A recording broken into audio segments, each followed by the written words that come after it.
Hi friends, welcome back to my channel Geetha Sukumar.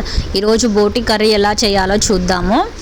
అది వచ్చేసి మసాలా, తర్వాత ఆనియన్స్, టమోటా, కొత్తిమీర, గరం మసాలా, ధనియాల పౌడర్, కరివేపాకు, మసాలా దినుసులు, పచ్చిమిర్చి తీసుకోవాలి.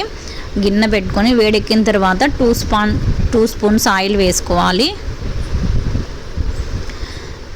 ఆయిల్ వేడెక్కిన తర్వాత కాసిన్ని ఆవాలు, మసాలా దినుసులు, కరివేపాకు, పచ్చిమిర్చి, ఆనియన్స్ వేసి బాగా ఫ్రై చేసుకోవాలి.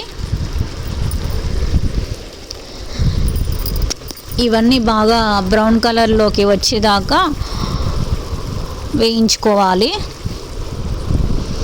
ఇలా వేగిన తర్వాత టమోటాలని వేసుకోవాలి. ఈ టైంలో అవి కూడా బాగా మగ్గాలన్నమాట.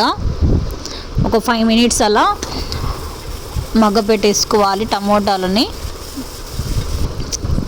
మగ్గిన తర్వాత 2 స్పూన్స్ మసాలా ఉంది కదా, అది వేసేసుకోవాలి. ఈ మసాలాలో కొబ్బరి, ఆనియన్, అల్లము, వెల్లుల్లి, కొత్తిమీర వేసి ఆడించుకున్నాను. ఇప్పుడు మనము కూరకు సరిపడా ఉప్పు, కారము వేసేసుకోవాలి. నేను నా కూరకు సరిపడా 1.5 స్పూన్ కారం వేసుకున్నాను. చిటికెడు పసుపు, రుచికి సరిపడా ఉప్పు వేసుకుంటున్నాను. ఇదంతా అయిన తర్వాత బాగా కలిపేసుకోవాలి.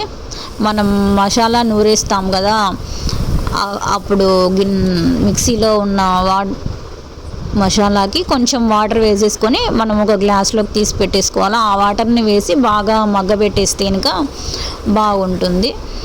దాని తర్వాత ఆయిల్ పైకి తేలే వరకు మసాలాని అంతా బాగా మగ్గ పెట్టేసేయాలి. సిమ్లో పెట్టేసి ఆయిల్ పైకి తేలిన తర్వాత మనం తీసుకున్న బోటిని కలిపేసేయాలి. బాగా కలుపుకోవాలి. తర్వాత ఇది ఏంటంటే కొవ్వు అన్నమాట. ఇష్టం ఉన్న వాళ్ళు వేసుకోవచ్చు, లేదు అంటే స్కిప్ చేయొచ్చు. ఇక ఈ టైంలోని ధనియాల పొడి, గరం మసాలా కూడా వేసేసుకొని బాగా కలిపేసుకోవాలి. బాగా కలిపిన తర్వాత దీన్ని కూడా కాసేపు సిమ్లో పెట్టి మగ్గించుకోవాలి అన్నమాట. మసాలా అంతా ముక్కలకి పడుతుంది ఇలా చేయడం వల్ల. ఇలా చేసిన తర్వాత ముక్కలు మునిగే వరకు వాటర్ వేసుకోవాలి.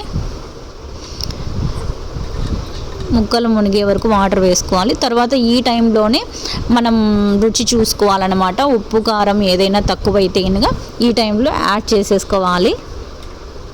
ఇలా యాడ్ చేసుకొని మూత పెట్టేసి ఒక 5 విజిల్స్ పెట్టేసినామంటే సరిపోతుంది. ఆవిరంతా వెళ్ళిన తర్వాత మూత తీసి చూసారు కదా ఎలా ఉందో, ఎమ్మీగా. ఈ టైంలో కాస్త కొత్తిమీర చల్లుకొని వడ్డించుకోవడమే. ఇంకా చాలా టేస్టీగా ఉంటుంది. మీరు కూడా ట్రై చేసి చూడండి.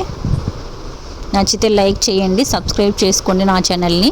Thanks for watching my video. Thank you friends. Bye.